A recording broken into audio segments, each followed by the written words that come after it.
थक्का बन गया। अभी हम लोग डिस्कस कर रहे थे विटामिन के बॉडी के अंदर होता है और वो थक्का जमाने में मेन रोल प्ले करता है, वही थक्का बनाने में। ये बताइए बॉडी के अंदर है विटामिन के, तो बॉडी में ब्लड भी है, थक्का क्यों नहीं बनता?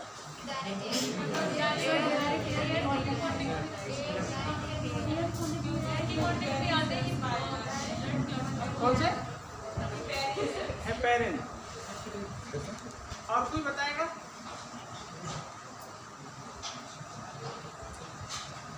बॉडी के अंदर क्लॉटिंग क्यों नहीं होता है? विटामिन के भी होता है, प्लेटलेट भी होते हैं, और ईयर नहीं होता है। ईयर, तभी थक्का बनेगा। तो रोल क्या है ईयर का?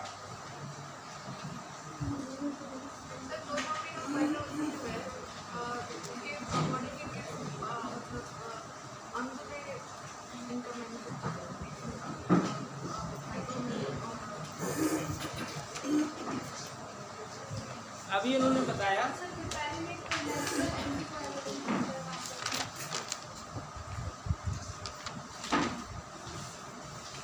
हेपेरिन, ये प्लाज्मा में रहता है। ये क्या करता है? ये थक्का बनने से रोकता है।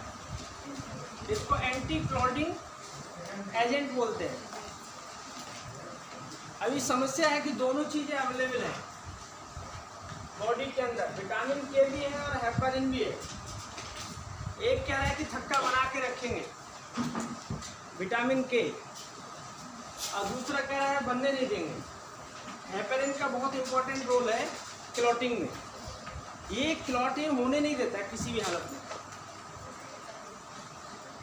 नेचर ने ऐसा डिजाइन किया है कि आपको क्लॉटिंग की जरूरत भी है और नहीं भी है। अगर बॉडी में क्लॉटिंग शुरू हो जाएगी तो क्या होगा? सब आरबीसीज खत्म, आदमी डेड। हेपेरिन क्या करता है? किसी भी हालत में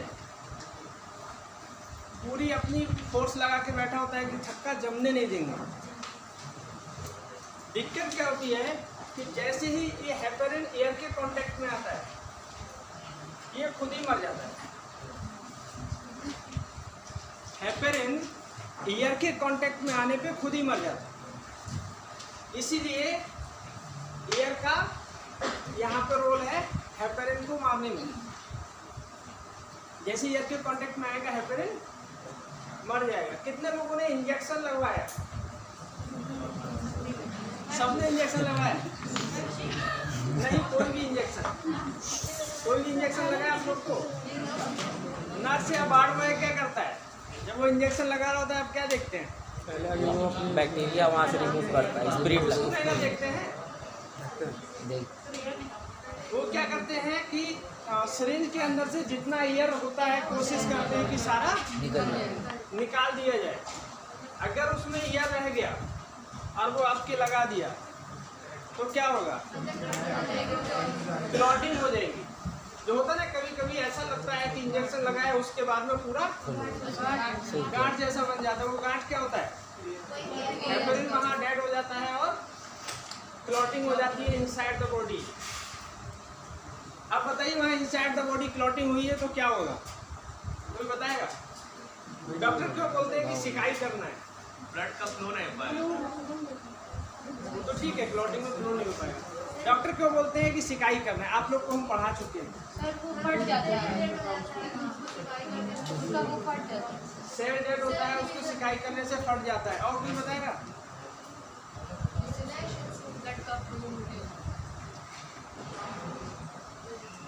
डॉक्टर क्यों बोलते हैं सिकाई करना है? उससे होता क्या है? एयर निकल जाता है। और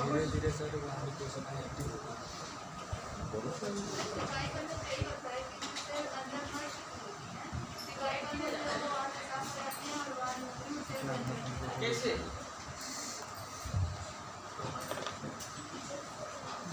ठीक है, आप लोग बोल रहे हैं, जो कोशिश कर रहे हैं सही है, लेकिन एक्चुअल जो पॉइंट में पूछना चाह रहा हूँ, मैं पढ़ा चुका हूँ आप लोगों को, इसलिए पूछ रहा हूँ, नहीं तो नहीं पूछता, मैं बताता खाली जी। रेड सेल रिएक्टिव हो जाते हैं। डेड सेल रिएक्टिव हो जाते हैं। और कोई बताएगा? हाँ बोलिए।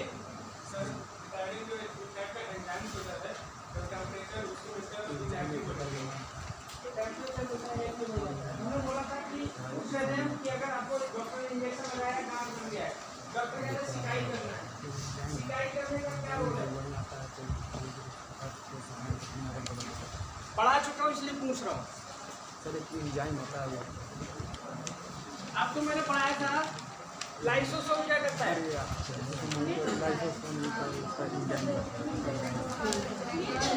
सेल को जो काम नहीं करता। जब डॉक्टर शांत रहिए, जब डॉक्टर बोलता है कि सिकाई करना है, तो जब आप सिकाई करते हैं तो जैसे होता है ना कि अचानक से आपके मोहल्ले में पुलिस आ गई, तो सब लोग अभी विंडो से झांक करके देखते हैं क्या हुआ, पुलिस क्यों आई है।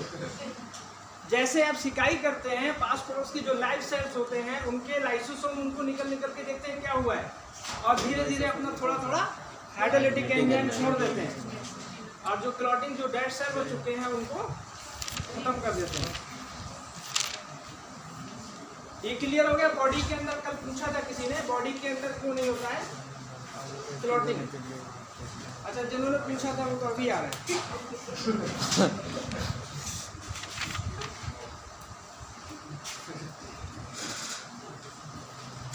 अभी हम लोग 2-3 चीजें बची है इसमें, क्या पहले कराएं?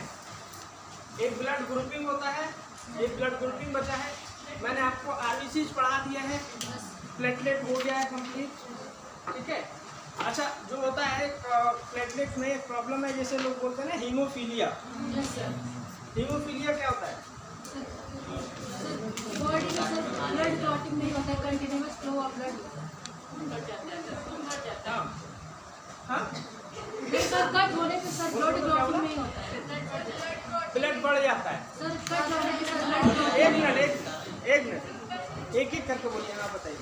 सर अगर कहीं कट हो जाता है तो ब्लड क्लॉटिंग नहीं होता है, blood clotting continuous flow of blood होता है बॉडी से। ब्लड बढ़ता नहीं है उससे, ब्लड जो कम हो जाता है उसको क्या बोलते हैं, कई बार पूछ लेता है, जनरल चीज है।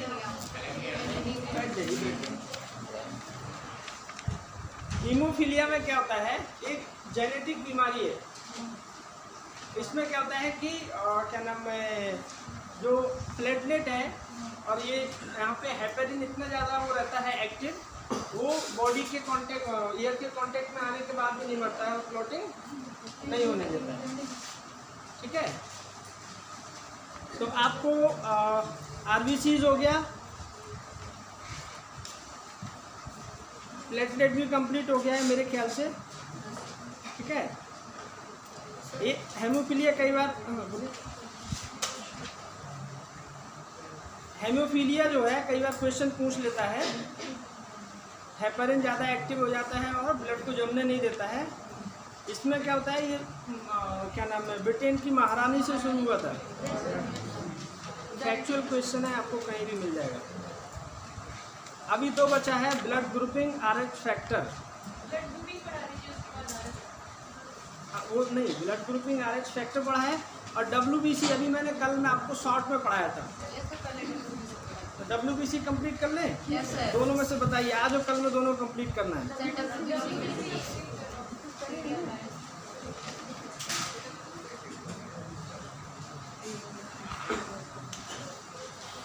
आपको बताया था कि ब्लड के अंदर प्लाज्मा होता है और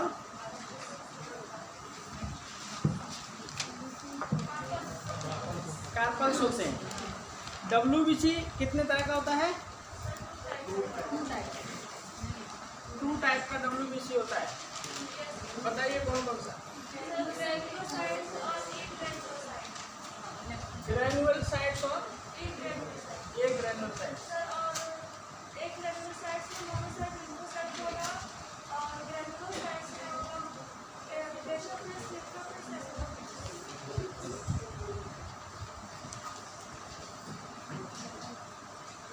ग्रैन्युलो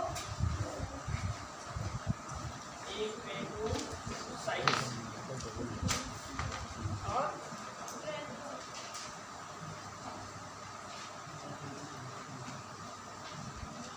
ग्रैन्युल साइट्स। ग्रेन्यूलोसाइट्स और ग्रेन्यूलोसाइट्स क्या होते हैं? बताइए, आप ही बताइए।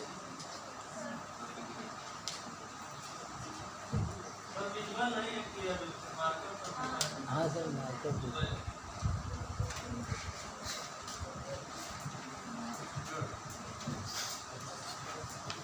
सर ये मार्कर चेंज होता है, इंक चेंज करा दिए सब।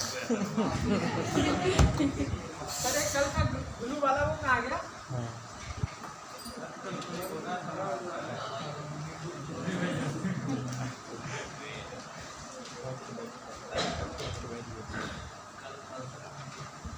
कुछ नहीं, ए लगा हुआ है।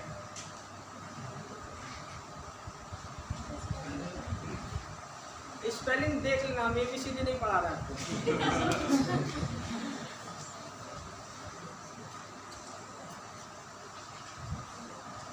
बताइए, आप बता रहे थे ग्रेनुलो। नहीं, मैंने वो तो एग्जाम्पल नहीं पूछा, मैंने पूछा क्या होता है ग्रेनुलोसाइट और अग्रेनुलोसाइट। जी बोलो बोलो। विहीन। देख लिए, हिंदी से अगर कोई बता दे इसको क्या होता है ग्रेनुलोसाइट और अग्रेनुलोसाइट। सब ग्रैन्युलस होते हैं, उसमें कलर के बेसिस पे आइडेंटिफाई करते हैं, कलर्स के बेसिस पे आइडेंटिफाई करते हैं। एक सेफ और कुछ सेफ होता होगा और एक में सेफ नहीं।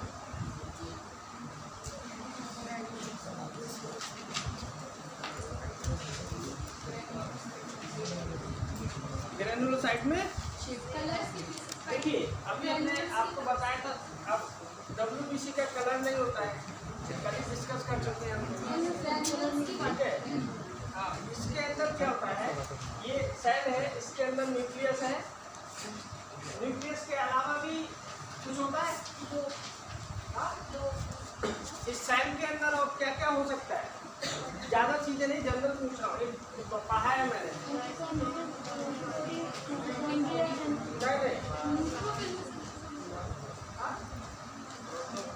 ठीक है, साइटोप्लाज्म।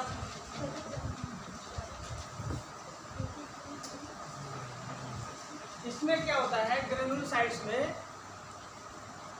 साइटोप्लाज्म में कुछ ग्रेनुल्स की फॉर्म में रहता है, छोटे छोटे ग्रेनुल्स होते हैं, इसलिए उसको ग्रेनुलोसाइट बोलते हैं।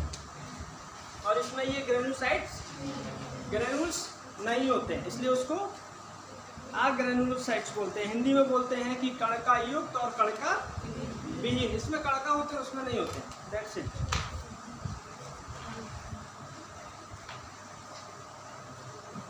ग्रेनुलोसाइट्स कौन कौन से होते हैं? बेसोफिल,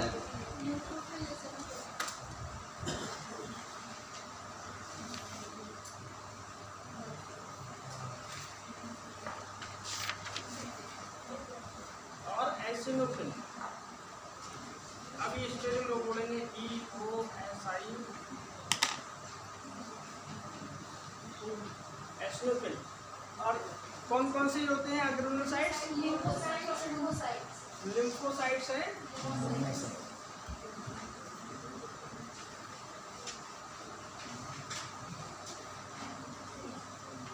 लिम्फो और मोनो, लिम्फोसाइट्स और मोनोसाइट्स। एक्चुअली में इनमें डिफरेंस क्या होता है? एक तो हो गया, ठीक है, ग्रेनुल होते हैं और एक में ग्रेनुल नहीं होते हैं। इनका फंक्शन क्या है, रोल क्या है, ये करते क्या है, कोई बताएगा? हाँ, शेप तो अलग अलग होता है, ठीक है। इनके फंक्शन क्या होते हैं?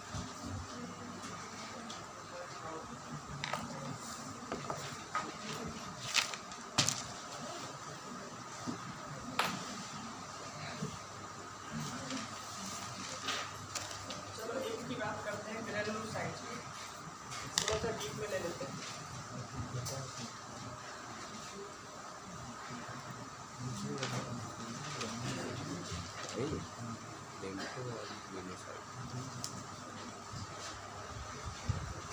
ये करते क्या?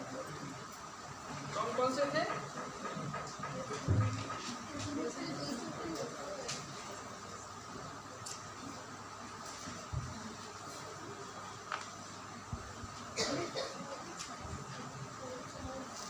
बेसोफिल,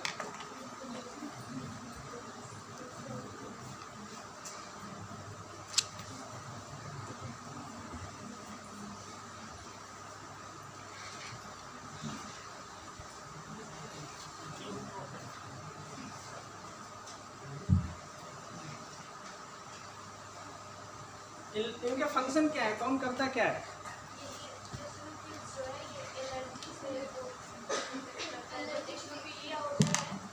इसको बोलते हैं ये हाँ? वो कुछ बोला? हाँ, वो हम लोग कल डिस्कस कर चुके हैं। ये होते हैं फैगोसाइट कहते हैं इनको।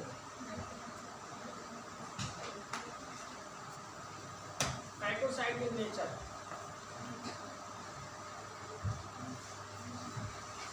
कोई बताएगा फैगोसाइट का मतलब क्या है?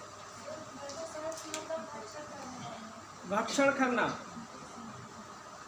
ये फैगोसिटिक एक्शन करते हैं, भक्षण करते हैं। कैसे?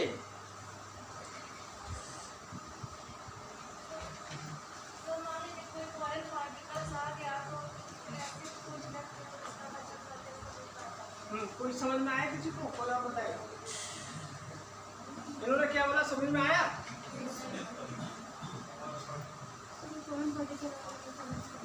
फॉरेन पार्टिकल नहीं समझ आया? फॉरेन पार्टिकल वही होते हैं बैक्टीरिया, बीमारी। ये क्या करते हैं? ये एस्नोफिल है, और जैसे ही कोई अगर बैक्टीरिया आया तो ये क्या करते हैं?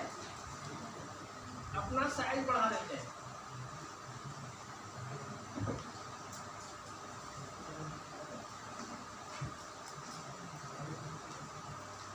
और बैक्टीरिया को अपने अंदर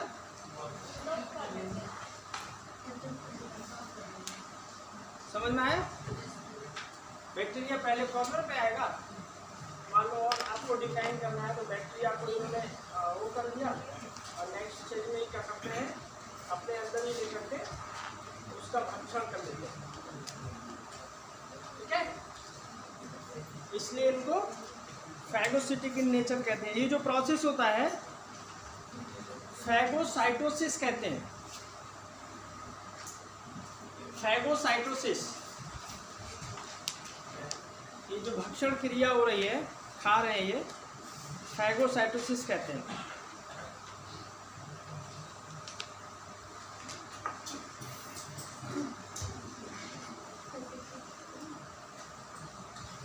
हम लोग किसका बता रहे हैं? एस्नोफिल का बोल रहे हैं? नहीं, गड़बड़ हुआ है। बैरोफिल बता रहे हैं। हम न्यूट्रोफिल की बात कर रहे हैं। ये न्यूट्रोफिल्स होते हैं।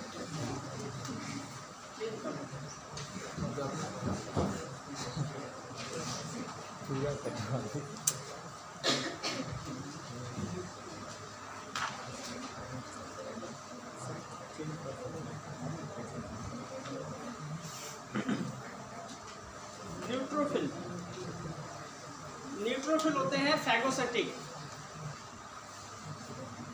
ठीक है?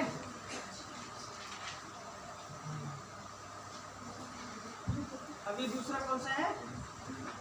बेसोफिल। बेसोफिल क्या करते हैं? कोई बताएगा? बेसोफिल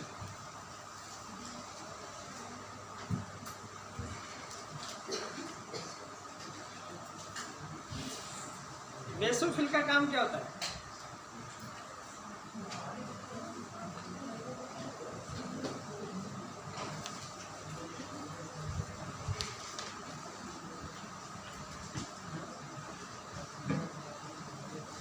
कोई बताएगा?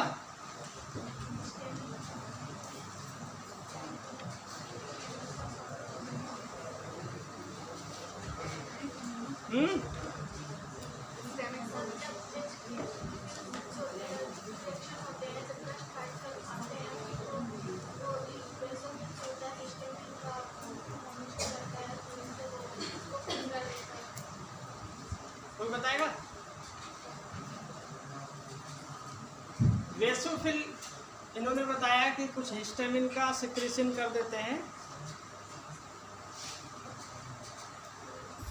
कुछ और आइडिया दिया है इन्होंने, कोई और बताएगा, डिटेल करेगा?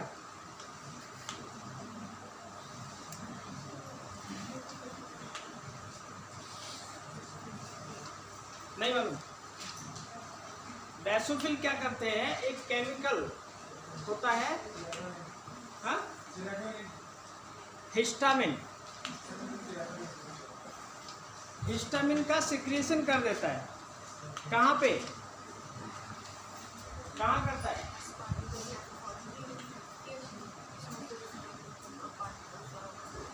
जहाँ पे कहीं इन्फेक्शन होता है उस पर्टिकुलर प्लेस पे, ऑन साइट जहाँ पे इन्फेक्शन आता है वहाँ पे हिस्टामिन का सिक्रीशन कर देते हैं। हिस्टामिन करता क्या है?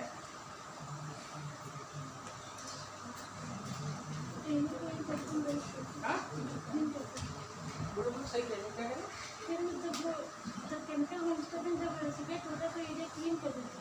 नहीं एरिया क्लीन नहीं कर देता। हिस्टामिन, हिस्टामिन क्या करता है? वैसोडाइलेशन कर देता है।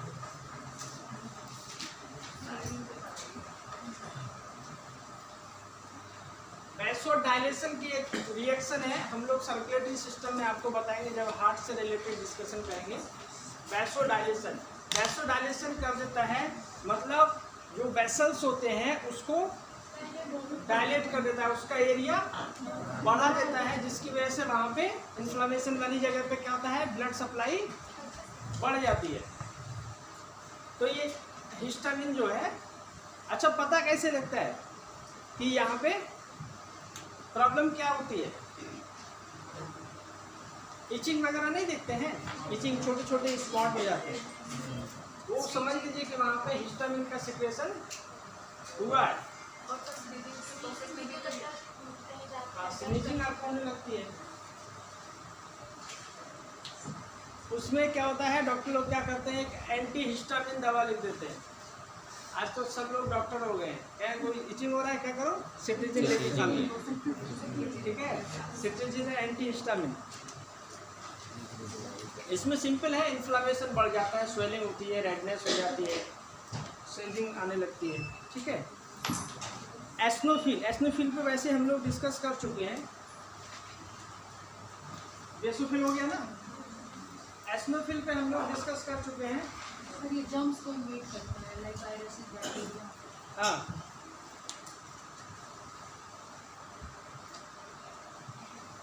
जर्म्स को इन्वेट करता है। Inflammatory response against allergy, allergy, bronchitis, जो अस्थमा टाइप की बीमारी होती है उसमें एस्नोफिल बढ़ जाता है। एस्नोफिल बढ़ गया है, इसका मतलब है इन्फेक्शन जारी है। अभी दूसरा पार्ट बचा, कौन सा? ग्रेनुलोसाइट।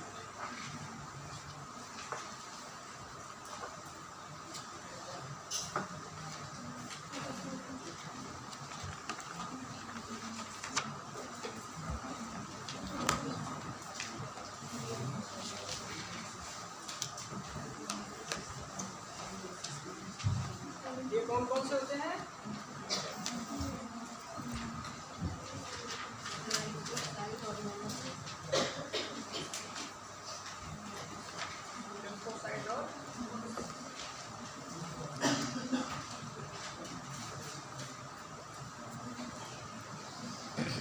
साइट में बाई होता है,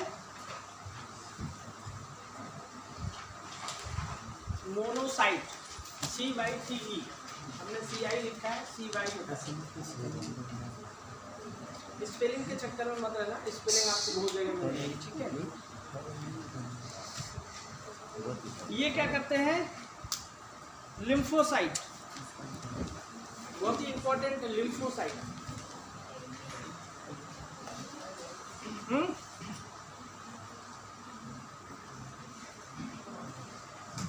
क्या हुआ? बोलिए बोलिए। बचाते हैं। देखिए यहाँ पे एक चीज़ हम आप लोग को बता रहे हैं कि लिम्फोसाइट्स होते हैं, बहुत होते हैं। आप लोगों को IAS बनना है, वैज्ञानिक नहीं, ठीक है। बेसिक जानकारी पूरी होनी चाहिए, लेकिन आप रिसर्च करेंगे तो करते रह जाएंगे। एक लाइन है आपकी स्टडी के बीच में, अगर उसी से चलेंगे तो बहुत अच्छा रहेगा, मिलेगा, बहुत कुछ मिलेगा रास्ते में। बहुत सारे ऐसे सवाल आएंगे आप लोग के दिमाग में कि उनका जवाब भी ढूंढेंगे तो ढूंढते रह जाएंगे, फंसे रह जाएंगे। जी क्या हुआ?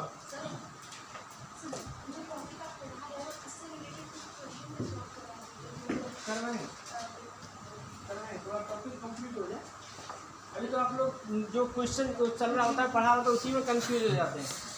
अगर क्वेश्चन दूसरे दिए उसमें बीच में तो हालत खराब हो जाएगी।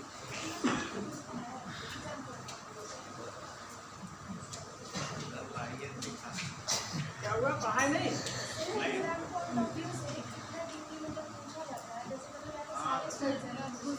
बहुत डिटेल में चले जा रहा था। डिटेल में हो रहा है? पता नहीं सर, देखते डिटेल में हम आपको समझा रहे हैं, लिखा उतना रहे हैं जितना कि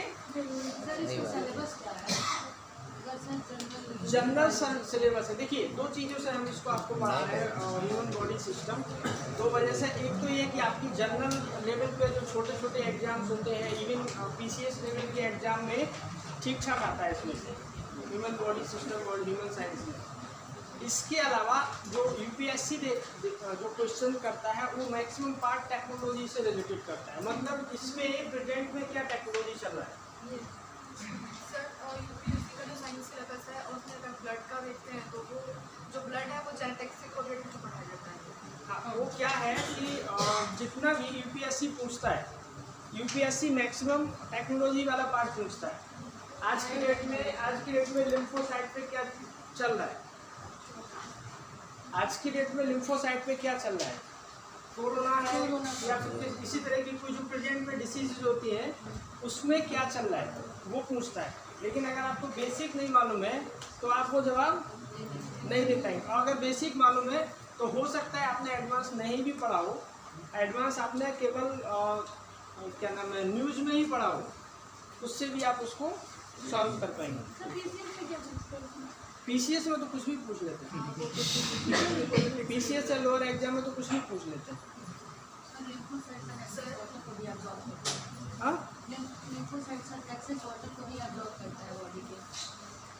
एक्सेस वाटर को भी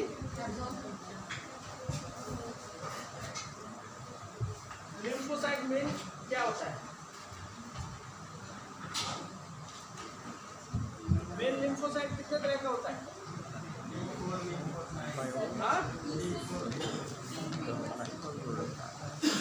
B cells, T cells,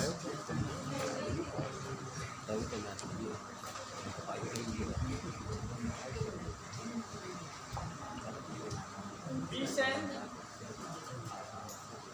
और T cell। B cell और B cell कौन कौन सा होता है?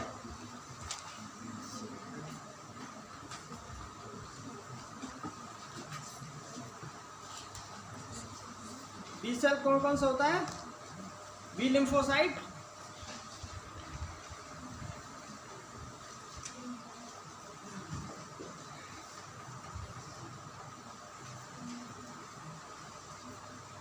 B सेल होता है एक memory B cell,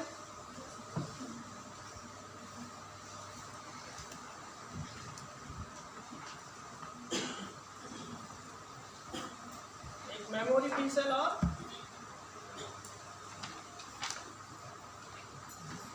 memory B cell के अलावा एंटीबॉडी।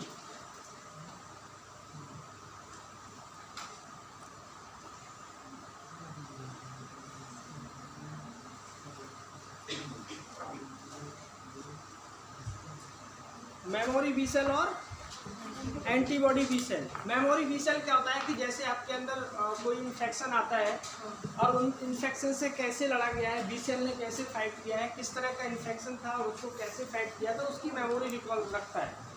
जैसे ही दोबारा कुछ सेम पैथोजेंस फॉरेन पार्टिकल आता है, वो सेम उसको याद रहता है, देख लेता है अच्छा ये तो वही वाला है जिसको हम लोग पहले निपटाए और उसको फाइट कर लेता है।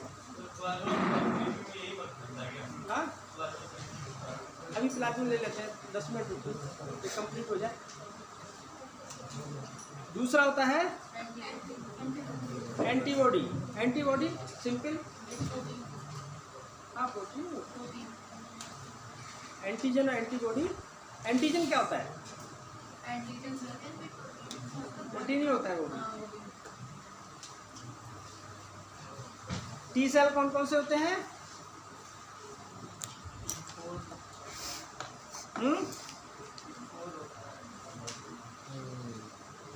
टी सेल जो होते हैं, किसी ने बोला T4। देखिए एक तो होते हैं जब यहाँ मेमोरी होता है तो यहाँ भी मेमोरी होता है, मेमोरी टी सेल। और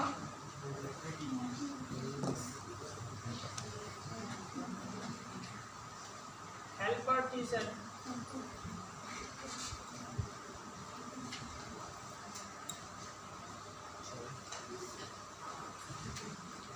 helper T cell.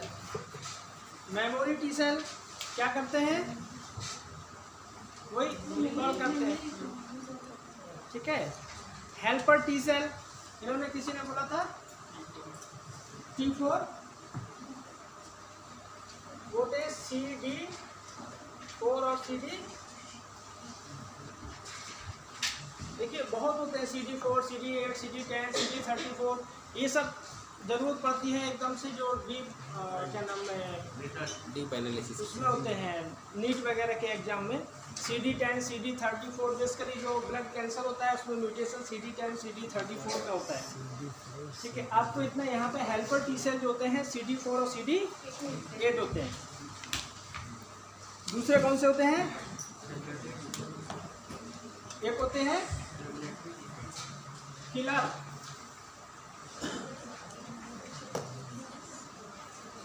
Killer T cell, और एक होते हैं सप्रेसर।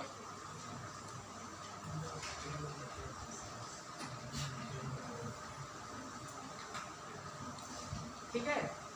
किलर समथिंग लाइक क्या करते हैं, वो किल करते हैं, साइटॉक्सिक होते हैं, सीधे डायरेक्ट किल करते हैं, किलर टी सेल। और सप्रेसर क्या करते हैं? किसको? हाँ, फॉरेन पार्टिकल उसको सप्रेस करते हैं, फॉरेन पार्टिकल को अलग करते हैं। और कोई बताएगा सप्रेसर टी सेल क्या करते हैं? जी, किसको सप्रेस करते हैं?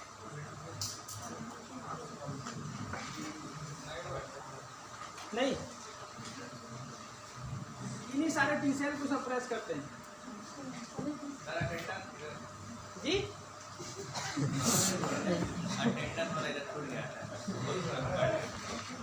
अटेंडेंस सर उधर है।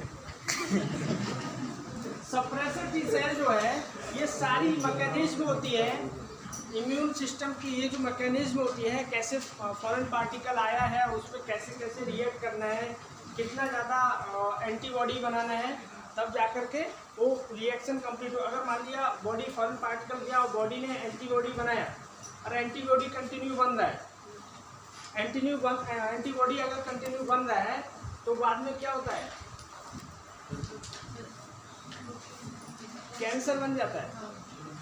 तो वो स्थिति ना आए, कितना एंटीबॉडी एंटीजन आया, कितना एंटीबॉडी बनाना है, वो सारा ये कंट्रोल करते रहते सप्रेसर। किसी ने यहाँ पर वर्ड कोई दूसरा यूज किया था, type of regulatory T cell, एक ही बात है, वो रेगुलेट करते हैं कि भाई टी सेल कितना रहना है। एक्सेस होने लगेगा तो ब्लड कैंसर होता है ना जी उस सिचुएशन में। जी,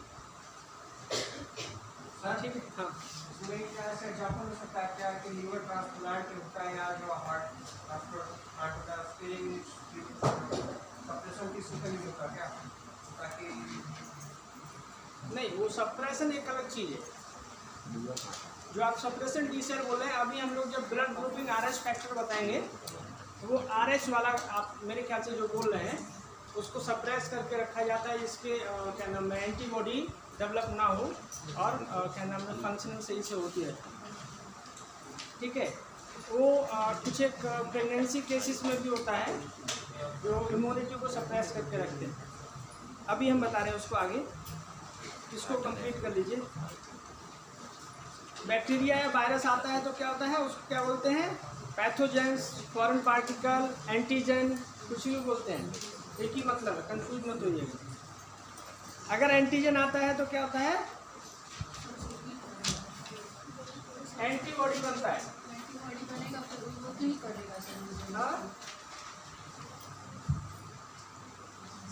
मान लो अगर कोई क्या नाम है फॉरेन पार्टिकल आया तो वो सर उसको किल करेगा। किसको, एंटीजन उसको फॉरेन पार्टिकल।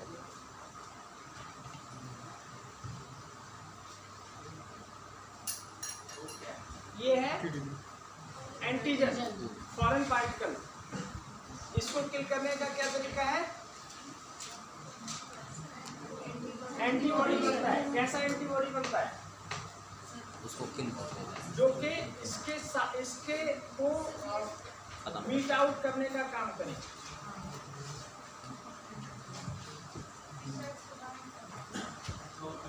एंटीबॉडी जो बनेगा ऐसा बनेगा कि इसका जो प्रोटीन है, जो आपने कोरोना देखा ना, कोरोना के बाहर स्पैक्स लगे होते हैं, प्रोटीन बेसिकली वो प्रोटीन होते हैं। एंटीबॉडी क्या है, उसी की शेप का एक प्रोटीन क्या नाम है एंटीबॉडी बनाता है और वो उसके साथ में मर्ज होकर के उसको क्या करता है,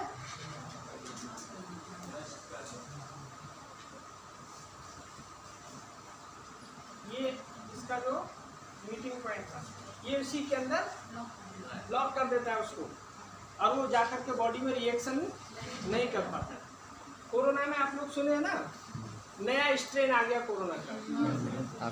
नया स्ट्रेन क्या होता है, ये जो मेमोरी सेल्स है उनने देखा कि बॉडी में कोरोना आया था, अब कोरोना का शेप ये था, अपने पास में एंटीबॉडी की व्यवस्था करके रखे हैं कि उस शेप का आएगा तो हम उसको उसी एंटीबॉडी से खत्म कर देंगे। अभी आप लोग सोच रहे हैं कि सुन रहे हैं न्यूज़ में कि नए स्ट्रेन का कोरोना आ गया। उसने क्या किया, उसने शेप चेंज कर लिया। जो उसका स्पाइक प्रोटीन था, मान लिया ऐसा हो गया, अब इनके पास तो कोरोना से लड़ने वाला ही एंटीबॉडी है, उसने चेंज करके आ गया। उसको बोलते हैं कौन सा, म्यूटेशन। जो उसने अपने सेल उसमें शेप में म्यूटेशन कर लिया है। जैसे अभी आप लोगों को हम क्लास ले रहे हैं तो आप लोगों को मालूम है कि जो सर हैं 9 बजे वाली क्लास ले रहे हैं साइंस का, उनका शेप ऐसा है, दिखने में ऐसे है, कपड़े ऐसे पहनते हैं। अभी हम लोग बात कर रहे थे कि पूरे ग्रुप में से 5 लोगों का ऐसा सिलेक्शन करना है जिनसे कुछ ज़्यादा काम लिया जाना है। अब हमको चेक करना है, अचानक से हम क्या किए, जीन्स टी शर्ट में आकर के टोपी लगा के बड़ा सा चश्मा आकर के बैठ गए। देखिए कौन कौन एक्टिव पार्टिसिपेट कर रहा है और कौन कौन शांत बैठा है। धीरे से 5 लोगों का नाम सेलेक्ट करके निकल गए। आप लोग की लंका लग गई। कोरोना म्यूटेटेड कोरोना क्या कर रहा है, वही कर रहा है, उसने शेप चेंज कर लिया। कोरोना से लड़ने की एंटीबॉडी तो है आपकी बॉडी में, लेकिन उसने चेंज कर लिया है और हालत खराब कर दे रहा है जी। हाँ, मॉडर्न हो गया, ठीक है। चश्मा वश्मा लगा करके बढ़िया से आ। एक बचा मोनोसाइट, टी सेल ये हो गया सब कंप्लीट।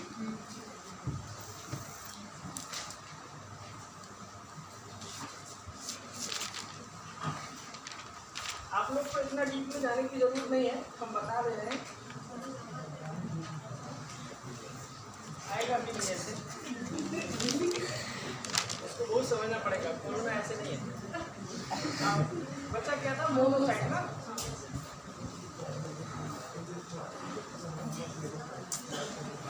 सिंपल है, ज़्यादा डिटेल में जाएंगे तो समझ में भी नहीं आएगा। मोनोसाइट क्या करते हैं, ये भी कैसे होते हैं,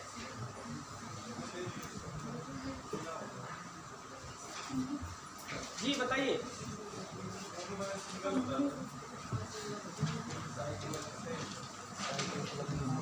वो तो हम लोग बता ही चुके हैं, अभी हम लोगों ने पढ़ाया था एक पहले,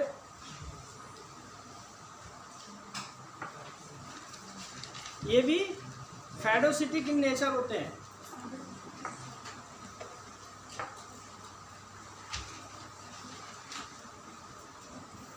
फैगोसिटिक इन नेचर होते हैं, ये भी बैक्टीरिया जाता है उसको अपने अंदर कर लेते हैं और ये अपना साइज बढ़ाते हैं। ये 5 से 6 गुना तक साइज बढ़ा लेते हैं, ठीक है।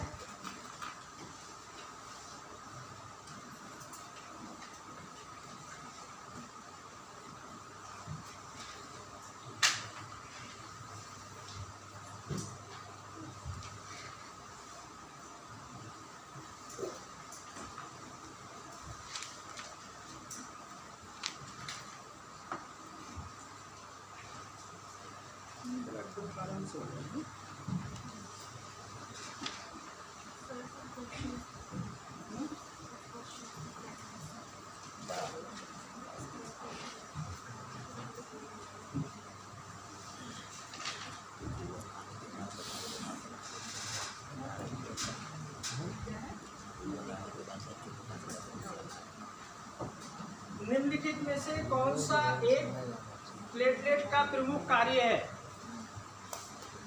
रक्त का स्कंदन, ऑक्सीजन का अभिगमन, प्रतिरक्षा और भक्षकाणु क्रिया। कौन बताएगा?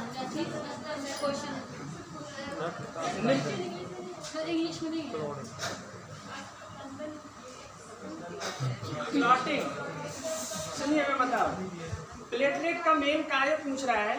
Option A clotting, option B oxygen transportation, option C anti immunity antibody और तीसरा भक्षाणु क्रिया। ऐसे ABC केवल ऑक्सीजन ट्रांसपोर्टेशन कौन करता है?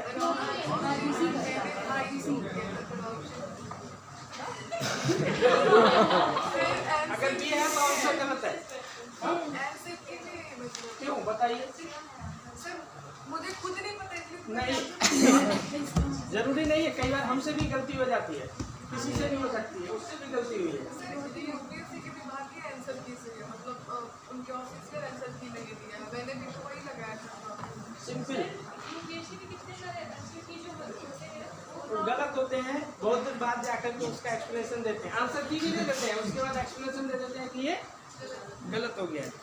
सिंपल सी प्लेटलेट अभी क्लॉटिंग पढ़ाए, आप अपने कॉन्सेप्ट में क्लियर रहिए। आंसर क्या होता है इसमें आंसर दिया जाता है, कंफ्यूजन मत क्रिएट करिए। हाँ हम लोग ब्लड ग्रुपिंग फटाक से ले लें, कल को कुछ क्वेश्चन आप लेकर के ये पूरा चैप्टर अभी पहले आज तक क्लियर हो जाए।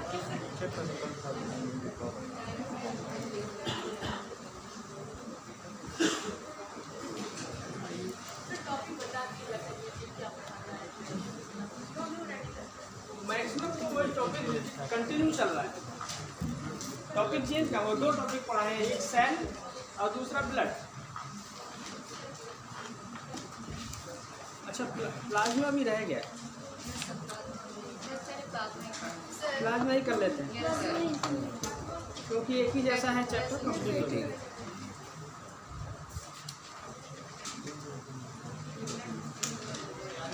प्लाज्मा में कुछ ज़्यादा नहीं है, ज़्यादातर अपने समझने के लिए कम है, लिखने के लिए ज़्यादा है। आप लोग को लिखवाना चाहिए ना।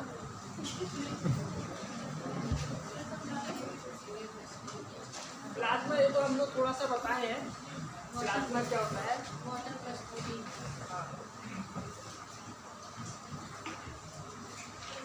प्लाज्मा को भी इन्होंने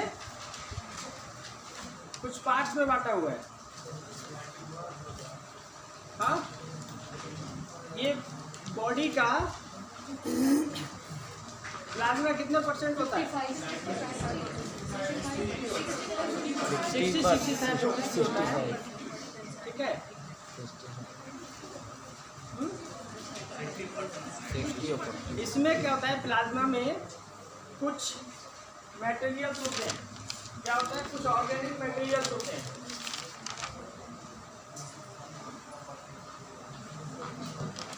ऑर्गेनिक मटेरियल्स होते हैं, कुछ इनऑर्गेनिक मटेरियल्स होते हैं।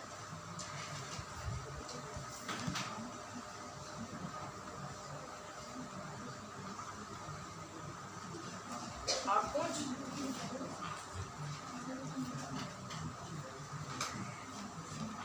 न्यूट्रिएंट्स होते हैं, और कुछ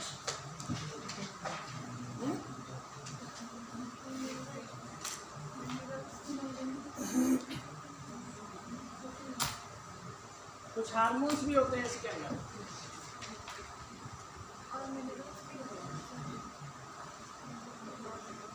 आ जाएंगे। और इसके बाद अलावा कुछ एक्सक्रीटरी वेस्ट होते हैं। ये सारे सब इस प्लाज्मा में घुले रहते हैं।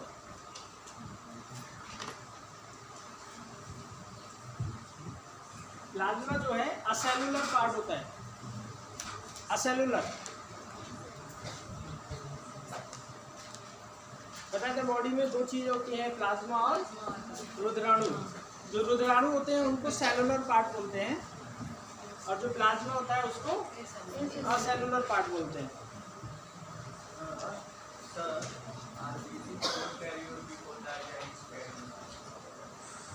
फिर से आप लोग वहाँ पहुँच गए। जो पढ़ा रहे हैं उसमें कंसंट्रेट करिए, और जो टॉपिक है उससे रिलेटेड बात करिए। अभी हम लोग पढ़ाए इसमें क्या होता है, ग्लोबुलिन, हेपेरिन। अभी हम लोग बात कर रहे हैं ग्लोबुलिन, हेपेरिन, प्रोथ्रोम्बिन,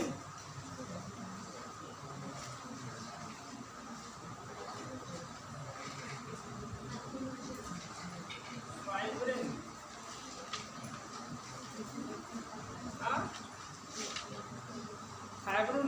फाइब्रोजेन ही होता है। फाइब्रिन उससे बनता है ना, फाइब्रोजेन।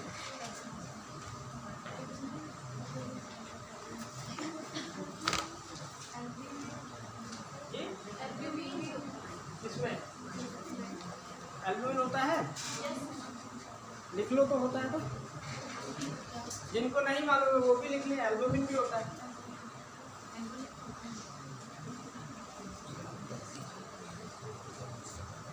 इनऑर्गेनिक में क्या क्या होता है?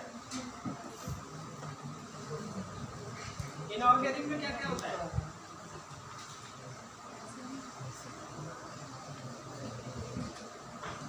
सोडियम आयन, कैल्शियम, प्रोटीन,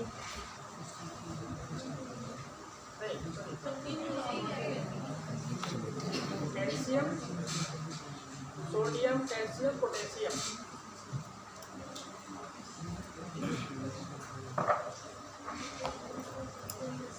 ये सब आयन की फॉर्म में रहते हैं। हाँ, ग्लूकोज भी होता है। न्यूट्रिएंट में क्या क्या होता है? हम लोग डिस्कस कर रहे थे अमीनो एसिड,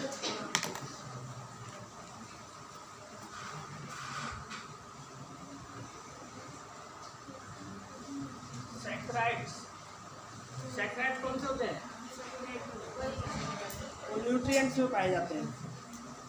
कौन कौन से? डाइओमोनो। अभी हम लोग बात कर रहे थे विटामिन B12 और विटामिन 12 बोले तो हम लोग बोल देते हैं विटामिन B12, 12 नहीं, बेसिकली कॉम्प्लेक्स बोलते हैं, विटामिन बी कॉम्प्लेक्स। ठीक है। और हार्मोन्स में क्या क्या होता है? प्रोजेस्टेरॉन वगैरह जो होते हैं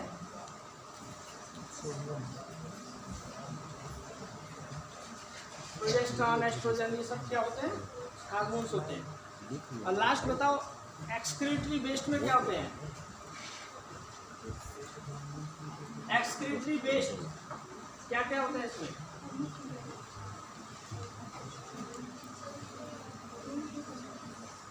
एक्सक्रीटरी वेस्ट क्या क्या होते हैं इसमें?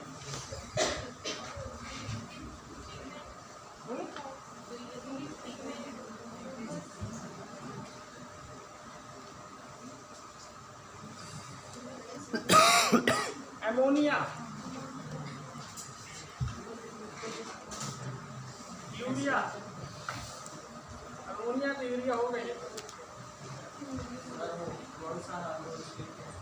यूरिक एसिड, हाँ हार्मोन, प्रोजेस्टेरॉन लिखे हैं आप, लिख लेना प्रोजेस्टेरॉन, एस्ट्रोजन, टेस्टोस्टेरोन सारे रहते हैं उसमें, हार्मोन्स रहते हैं। एग्जाम्पल के तौर पर लिखा हूँ, सारे नहीं लिखता हूँ, ठीक है।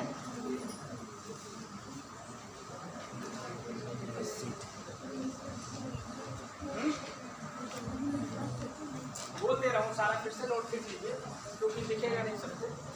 ऑर्गेनिक प्रोडक्ट, जो ऑर्गेनिक मटेरियल्स रहते हैं उसमें ग्लोबुलिन रहता है, हेपरिन रहता है, प्रोथ्रोम्बिन रहता है, फाइब्रोजन रहता है और एल्बुमिन होता है। इन ऑर्गेनिक मटेरियल्स में रहते हैं सोडियम, कैल्शियम, पोटेशियम आयंस की फॉर्म में।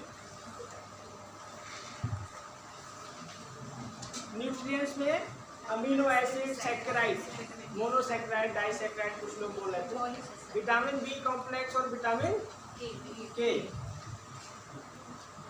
हार्मोन्स में प्रोजेस्टेरॉन, एस्ट्रोजन, टेस्टोस्टेरोन सारे उसी को ग्रुप करते हैं। और एक्सक्रीटरी वेस्ट में अमोनिया, बोलिएगा सब लोग, पहुंचेगा नहीं बाकी लोगों, अमोनिया, यूरिया, यूरिक एसिड, ये सब रहते हैं, ठीक है।